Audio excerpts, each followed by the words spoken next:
আবুল বাশার বসুনিয়া, জননেতা জনাব আবুল বাশার বসুনিয়াকে বক্তব্য রাখার জন্য বিশেষভাবে আহ্বান করছি।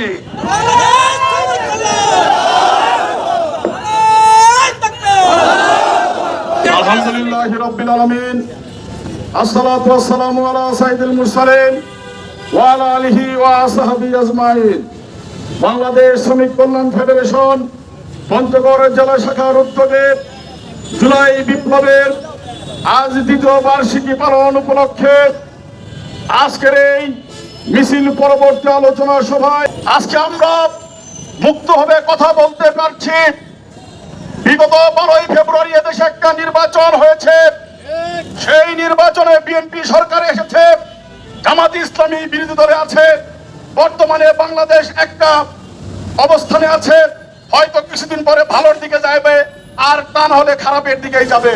সম্মানিত ভাইরা, এর পেছনে কারণ হচ্ছে জুলাইয়ের আন্দোলনের ছাত্র জনতা সহ শ্রমিক জনতা, আলেম ওলামা, নারী শিশু যারা জীবন দিয়েছে তাদের রক্তের বিনিময়ে আজকের এই ময়দান, ঠিক কিনা বলে?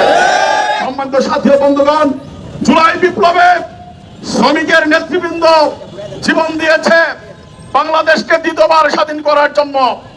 আমাদের শ্রমিক ভাইদের মধ্যে পরিবহন শ্রমিক রয়েছে, অটো রিক্সা শ্রমিক রয়েছে, রিক্সা ভ্যান শ্রমিক রয়েছে, হোটেল শ্রমিক রয়েছে, গার্মেন্ট শ্রমিক রয়েছে। এমন কোন শ্রমিক নাই যারা এই জুলাই যুদ্ধে জীবন দেয় নাই, ঠিক কিনা বলে? সম্মানিত ভাইরা, মূলত এই পৃথিবীতে অধিকার সম্পর্কে তারাই বুঝে যারা অধিকার হারা থাকে যুগে যুগে, ঠিক কিনা বলে? এই বাংলাদেশের মেহনতি মানুষ, বাংলাদেশের শ্রমজীবী মানুষ স্বাধীনতার আগের থেকেই তাদের অধিকার ফিরে পায় নাই, স্বাধীনতার পরবর্তী 54 বছরেও তাদের অধিকার ফিরে পায় নাই, ঠিক কিনা বলে? এই জন্য যুগে যুগে কালে কালে এই শ্রমিকেরা তাদের অধিকার প্রতিষ্ঠার জন্য ময়দানে নেমেছে। সেই অধিকারের আদায়ের জন্য তারা জুলাইয়ে জীবন দিয়েছে। সম্মানিত সাথী বন্ধুগণ, জীবন দিলে কি হবে? আমরা বর্তমানে যে বাংলাদেশ পেয়েছিলাম সেটি হলো নতুন বাংলাদেশ, ঠিক কিনা বলেন? দুঃখজনক হলো সত্য, আমরা নতুন বাংলাদেশে পৌঁছতে পারি নাই, আমরা পুরাতন বাংলাদেশে রয়ে গেছি, ঠিক কিনা বলেন? বর্তমান সরকারে যারা আছেন তারা শেখ হাসিনার কোনো কিছুই গ্রহণ করেন নাই, কিন্তু শেখ হাসিনার রেখে দেওয়া চশমাটা গ্রহণ করেছেন, ঠিক কিনা বলেন? শেখ হাসিনা যে চশমা পরে আপনার জামাত শিবিরকে, শ্রমিক কল্যাণ ফেডারেশনকে যেই চোখে দেখতো, বর্তমান তারেক জিয়া সরকারও জামাত ইসলামী শ্রমিক কল্যাণ ফেডারেশনকে একই চোখে দেখে। তারা আমাদেরকে মৌলবাদ বলে, স্বাধীনতা বিরোধী শক্তি বলে। তারা তাদের মিডিয়াগুলো ব্যবহার করে বর্তমান সময়ে টক শোতে ঝড় তুলেছে যে বাংলাদেশে সবচেয়ে বেশি দুশ্চরিত্রের লোক মনে হচ্ছে জামাত আর এই শ্রমিক কল্যাণের লোক, তো ঠিক কিনা বলে? সম্মানিত ভাইয়েরা, উনি কেন করতেছে? আসলে উনার ওই শেখ হাসিনা রেখে যাওয়া চশমা, এই চশমা দিয়ে উনি এই কথাগুলো বলছে। কিন্তু আপনাকে আমরা বলে দিতে চাই, আপনি নতুন বাংলাদেশের দিকে ধাবিত হন। পুরাতন বাংলাদেশে থাকলে আপনিও যেমন ক্ষতিগ্রস্ত হবেন, দেশ ক্ষতিগ্রস্ত হবে, জাতি ক্ষতিগ্রস্ত হবে। আপনার কাছে জাতি আমানত দিয়েছে, জাতিকে ক্ষতির দিকে ঠেলে দেওয়া নয়, ঠিক কিনা বলে? সংগ্রামী সাথী বন্ধুগণ, আমরা যারা শ্রমজীবী মানুষ আছি, আমরা আমাদের অধিকার ফিরে চাই, শ্রমিকদের ন্যায্য মূল্য চাই। কথায় কথায় মিল কলকারখানায় শ্রমিক ছাঁটাই বন্ধ করতে হবে, ঠিক কিনা বলে? রাস্তাঘাটে রোড অ্যাক্সিডেন্ট হলে আপনার শ্রমিকদের যদি কাউকে পাওয়া যায়, তাদেরকে নিরাপত্তা না দিয়ে তাদের উপর আইন প্রয়োগকারী সংস্থা যদি না থাকে, অথবা থাকা সত্ত্বেও তাদের উপর আপনার আইন হাতে তুলে নিয়ে নানান ভাবে নিপীড়ন নির্যাতিত করা হয়, ঠিক কিনা বলে?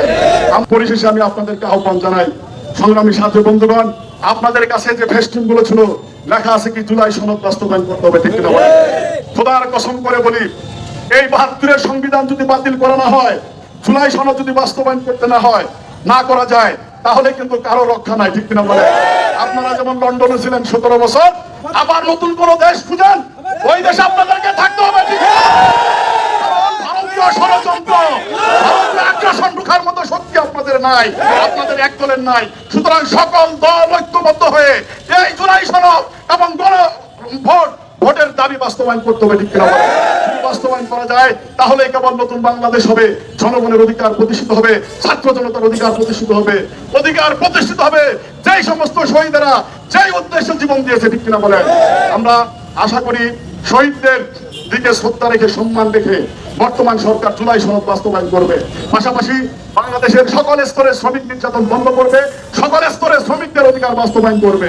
এই উদাত্ত আহ্বান রেখে আপনারা যারা আজকের এই আমাদের শ্রমিক কল্যাণ ফেডারেশন জেলা শাখার উদ্যোগে আজকের এই র্যালি বাস্তবায়ন এবং পরবর্তী সমাবেশ বাস্তবায়ন করেছেন, পঞ্চগড় জেলা শাখার পক্ষ থেকে আপনাদেরকে অনেক অনেক ধন্যবাদ এবং মোবারকবাদ জানিয়ে আগামী দিনে যে কোনো আন্দোলনে স্বতঃস্ফূর্ত সারা দেওয়ার উদাত্ত আহ্বান রেখে আপনাদেরকে ধন্যবাদ জানিয়ে আপনাদের কাছে দোয়া আছে আজকের এই সভা এবং সমাবেশ এখানেই সমাপ্তি ঘোষণা করছি। আল্লাহ হাফেজ। বাংলাদেশ জিন্দাবাদ, বাংলাদেশ শ্রমিক কল্যাণ জিন্দাবাদ। আসসালামু আলাইকুম ওয়া রাহমাতুল্লাহি ওয়া বারাকাতুহু।